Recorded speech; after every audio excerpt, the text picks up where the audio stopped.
Welcome back to What One Thing, a Smart Meetings podcast that provides you with a shortcut to the top of the events world by asking successful people what made the difference in their careers and lives. I'm JT Long, Vice President and Content Director at Smart Meetings, and we have a treat for you today. Dr. Romie Mushtaq is a board-certified physician, award-winning wellness speaker, and the founder of Brain Shift. She brings together over 20 years of authority in neurology, integrative medicine, and mindfulness to deliver programs and create cultural change. She was a crowd favorite at Smart Women Summit last year, and she is here to share the cure for the busy brain. I'm so excited to share your insights with the Smart Meetings community. Welcome, Romie. It just warms my heart to be here with you and the entire Smart Meetings community. Thank you. And I want to thank all your listeners. I don't take their time for granted. So the fact that they're putting you and I between their ears for this interview means a lot. Welcome. Oh, it will be time well spent. I know it. And I want to start by first asking you to describe what a busy brain is and why it's vital that meeting professionals address this dangerous condition. JT, this journey started at the beginning of the pandemic where, I used to be this out-of-box speaker at events talking about mindfulness and stress management. And by the way, Smart Meetings was one of the first people to call me when my TED Talk went viral. I wasn't even polished as a professional speaker the way I am now. And you've been great. Well, thank you. And the pandemic, the topic was flourishing, mental health, stress management, workplace burnout. And I learned nobody wants to hear, JT, just eat berries and breathe and everything's going to be fine. And here's a cute TikTok of puppies cuddling with babies as an icing, on top. And being a doctor and a researcher, I went back to do the research and to see what is it that is really going on that is these old paradigms pre-pandemic of stress management are no longer working. And my research showed that a busy brain is to blame. It is a specific pattern of neuroinflammation in the brain, and the busy brain center, as I call it, and we'll dig into that causes individuals who are suffering from chronic stress and burnout to have symptoms such as no energy when you're waking up, excessive need of caffeine to get you going through the day. Then you can't focus. You wonder if you have ADD. You keep having more caffeine or stimulants like Adderall, and then you're feeling anxious all day and you're stuck in analysis paralysis and all your productivity tools and time management techniques are failing you. And you try to relax when your workday ends, even though we know because of our phones, it really doesn't end, especially when you're a meeting planner, and you try to fall asleep and you can't shut down the racing thoughts in your brain and your sleep is disturbed. So busy brain is the negative effects of chronic stress on your brain and burnout that leads to difficulty focusing or adult onset ADD, anxiety, and difficulty sleeping. And that is a busy brain. And meeting planners,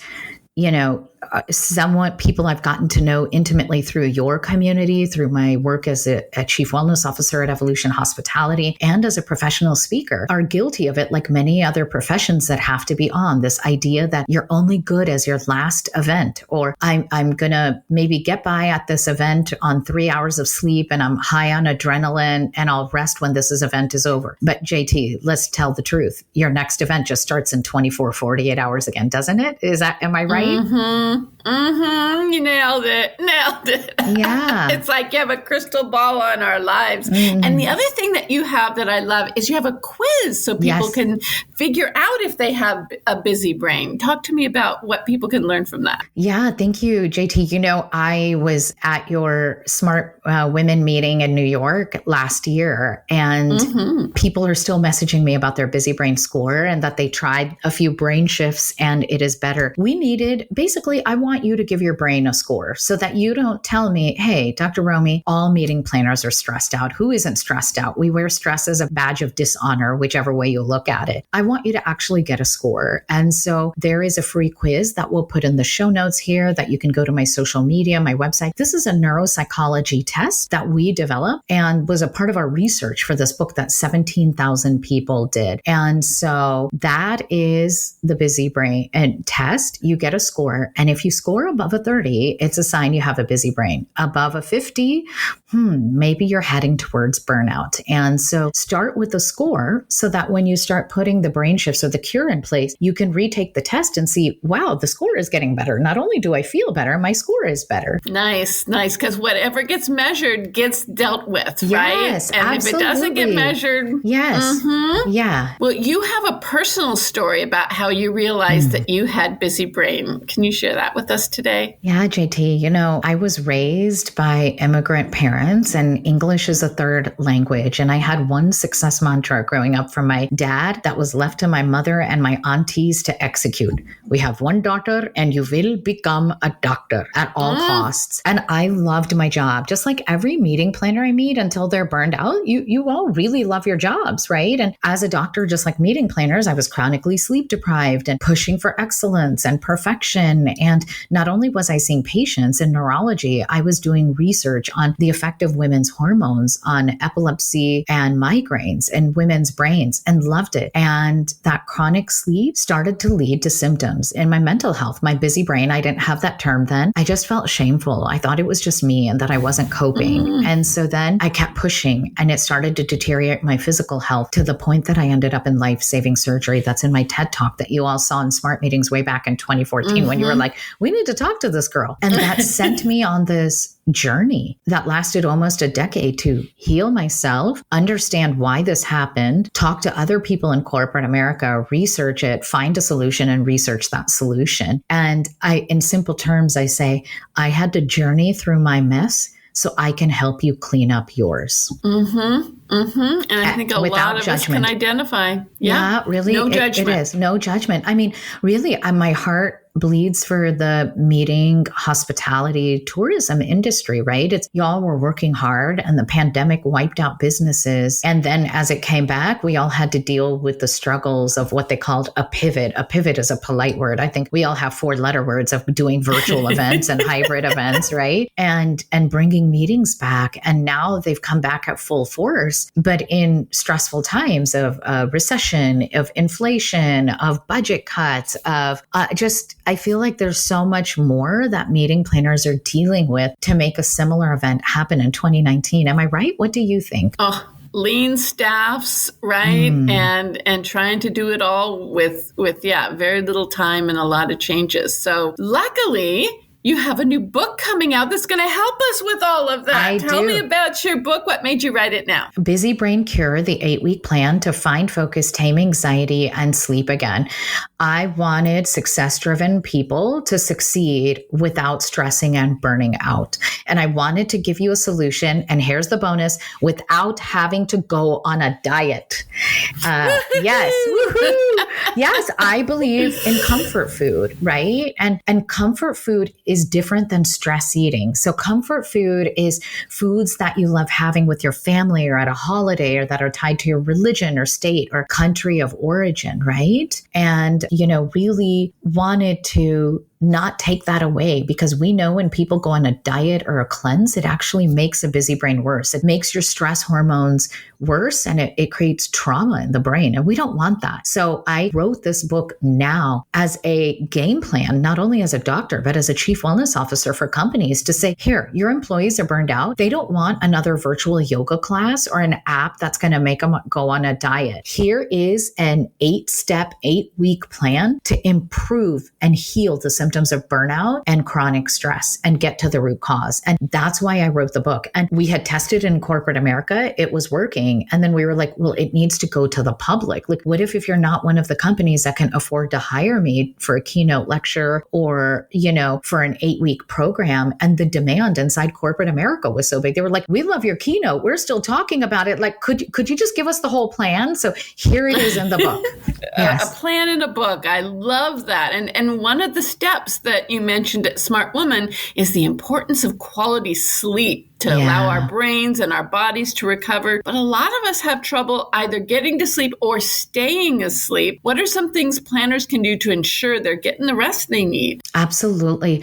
I think, what I tell for planners is it first starts with the mindset that sleep is the new status symbol of successful professionals. I understand that you have a to-do list of 211 items to make sure the event that you're starting tomorrow goes off without a hitch. I promise you those things will get done if you and your team prioritize sleep prior to, during, and after the event. We know that any physical task you're doing can take 3 times longer when you're sleep deprived, and a mental task up to 7 times longer. So I've watched meeting planners do it. So in chapter 11 of the book and on the website that goes along with the book, you can download the free 7-day sleep challenge. It literally has the micro habits or the brain shifts we ask you to do to reset your circadian rhythm of a busy brain, as well as supplement recommendations as well. And, even we're hearing from the women at Smart Meetings, they put the 7-day sleep challenge into place. They took the supplement recommendations I give, and they're telling me even when they're traveling from coast to coast or internationally, they feel better. And that's what this is all about. I want you to live your life. I don't want you to slow down. I want you to succeed, but please make sure that sleep is the new status symbol of successful professionals. And by the way, your meeting attendees will thank you for it too, because a busy-brained events planner will create a busy-brained agenda where meeting attendees don't have the time to have a pause for quiet in the day or catch up on work calls or emails, and they're partying late into the night and they're also sleep deprived. Like, a busy brain event planner leads to a busy brained meeting. Honestly, I see it all the time. Oh, I totally believe it. And yeah, the fact that there's ways that you can get enough sleep even on the road is definitely something I need to sign up for, because that's where I struggle personally. Could I give one quick tip, JT, for you and every meeting planner that's listening? I know people travel coast to coast. Your home is in California. We're recording this podcast while you're in Florida today. That's crossing more than 2 time zones. If you're crossing more than 2 time zones, don't take melatonin unless it's just for 3 to 7 days. Most people take melatonin, and that will actually signal your brain to stop making melatonin internally. This is one of the few supplements I say only use for 3 to 7 days. So instead, in the book, in chapter 5 and 6, I break down in detail. In chapter 11, we give you the doses of options such as 5-HTP, 5-hydroxytryptophan, L-theanine, and magnesium glycinate. JT, these are the supplements that I've been taking on the road since 2018, since I'm traveling. And that's the secret, that from day to day, if I'm in California to the East Coast, back to the Midwest, that I can sleep in my time zone and get 6 to 8 hours of restorative sleep without waking up in the middle of the night. And this is what I give to my executives who also travel. Love that. Thank you for the tip. Oh, look at this. Bonuses everywhere. And when you were on the webinar, the Smart Chat Live, you mentioned that, it's kind of the responsibility of the planner to source hotels that provide good sleep hygiene. What are things we can look for in a site inspection to make sure that our attendees are in a good environment for sleep? Thank you. It's such a great question. I think the first thing, I wish all hotels, and as a chief wellness officer, I talk about this, internally would do an audit for the bright lights that are in the room and the LED lights when you turn the light off, like alarm clocks or the light for the temperature control. So that's the first thing you can, when you're buying out an entire hotel, tell the hotel to do that. And really, as hotels are updating their properties, most of them should be getting the blackout shades, especially if they're in urban areas, right? So those are simple things. But the other things is for attendees is to have quiet floors and to give your attendees the option to be on a quiet or non-quiet floor, because attendees know themselves. If they're going to be giggling after being out partying until 11, 12, 1 a.m. and giggling down the corridor, they know not to choose a quiet floor. So I think those are a few things we can ask for as a meeting planner when you're thinking of amenities. I mean, I don't know. Could I say something that might be slightly rude and controversial? Please. That's what we're here for. For those of us that are carry-on life only, I'm so thankful for all the gifts that people give. But half the time, the gifts that I receive are massive and won't fit in my carry-on bags. And now I have to check a bag. And I've downsized into a condo in the pandemic. I can't have any more Yeti cups that have a company logo on them, right? One of the best things you could do for your attendees is actually give them hydration packets. There are ones you can have at night that don't have vitamin B complex and that don't have caffeine, and give a different hydration packet for the morning so that your meeting attendees are staying hydrated. Especially, most meeting attendees will have at least one cocktail. That'll disrupt and cause a busy brain at a meeting. It'll cause us to lose magnesium and disrupt sleep. So have a small dose of magnesium and the hydration salts at night. And we can give you some brands if that's allowed in your show notes to put, and have a hydration packet that has the vitamin B complex in it for the morning, because that'll keep attendees energized. And I think those are just simple tips that attendees would be so thankful for year round. Oh, we love those tips. Yes, thank you. And I'm in a Signia right now in Orlando, and I'm looking around. It definitely has the blackout shades, but it does seem to be pretty secure as far as hopefully. I'll give an example of things that I like.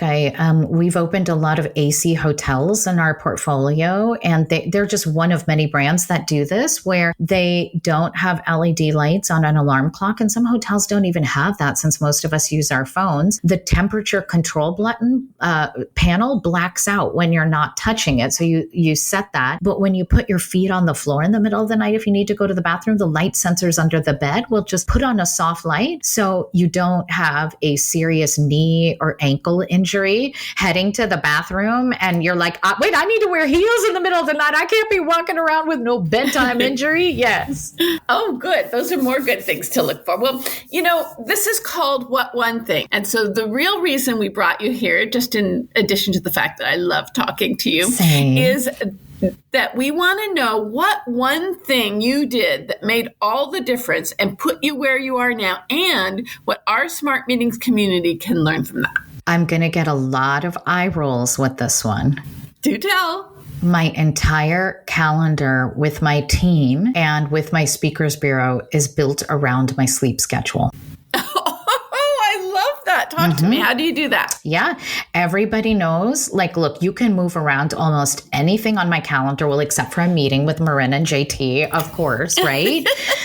But we protect my sleep at all costs. So for the most part, there has to be a really good reason for me to get on a red-eye flight. We avoid it at all costs. So we try not to do a speaking engagement on the West Coast, red-eye flight to the East Coast, and get up the next day on the East Coast, right? There are times where I'm the opening keynote at 8 a.m. and hair and makeup has to come early. That means the evening before I sleep earlier. And so we don't put anything in my schedule, or I excuse myself early from a reception. Same at home. I speak for global teams, and sometimes it requires a late call or early. The idea is try, even in the busiest times, like the book launch right now and the book tour and the speaking tour, to make sure that I'm getting a minimum of 6 hours of sleep, and that we try to keep it regular. And that is the one thing I did. Everyone is rolling their eyes. They're saying, but Dr. Romie. I promise you, I have worked with meeting planners, event professionals, people in hospitality, like general managers of hotels, professional athletes who are traveling day to day, week to week for games. This one thing has made the biggest impact. When you make a brain shift to say, my sleep is sacred and everything on my calendar revolves around my sleep, there's one group that has a hard time with this. And that's the only group we give a hall pass to. Who do you think that is, JT? Doctors. Nope. Even doctors. We ask them that, you'll see hospitals are starting to make 7-day stretches for night call. And so we tell doctors to prioritize their sleep to the best of the ability. It's actually new parents if you have a newborn baby, right? And then with them, we have an entirely different sleep protocol. If any of your listeners listening have a newborn baby that you're getting up for feedings in the middle of the night, I ask that you do not pick up your phone while you're breastfeeding or bottle feeding your baby at night. Instead, focus on your baby's breathing or suckling on the bottle or on the nipple, because, the EMF and the digital device is raising your cortisol levels, and it will for your baby too, and wake you both up and make you both stressed out. It's like an energy transference. So with that, we tell new parents, if possible, try to take a nap when your baby naps during the day, right? Especially in that first 6 months. And then for women who've just given birth themselves, in chapter 16 of the book, we have all of the labs for you to download. We ask that you go to your doctor and get a full thyroid panel, because the disruption of circadian rhythm with sleep deprivation and giving birth can disrupt thyroid in all women, especially if you just gave birth. So that is a lot that I just gave you, but I'm going to go back and say, what one thing is it? Protect your sleep at all costs. Honestly, JT, can I be honest? And you may see it because like you can see the wrinkles on this HD camera we're recording on. I'm going to turn 50 in 2024. And I feel, I love you for saying that. You're my new favorite human. See, this is why I love JT, everybody. Did you hear that? Girl, you are good for my ego. I'm calling you in Marin every day. Yay. I do not believe that. You look lovely. Thank you. But by protecting my sleep, I am cognitively sharper and getting more done every day today than at 25 when I graduated from medical school. I swear. And you just have more experience to draw from. Girl, ain't right? that the truth? Ain't that the truth? Yes. Because we've been through it. We have been through it. Like I said, I journeyed through my mess so I could help you with yours. Exactly. Well, we learn something new every time we talk to you. It is always a joy. You're making the world better every day. I'm so excited about the new book. I'm so excited to share this with our Smart Meetings community. Thank you for taking the time to be with us here on What One Thing.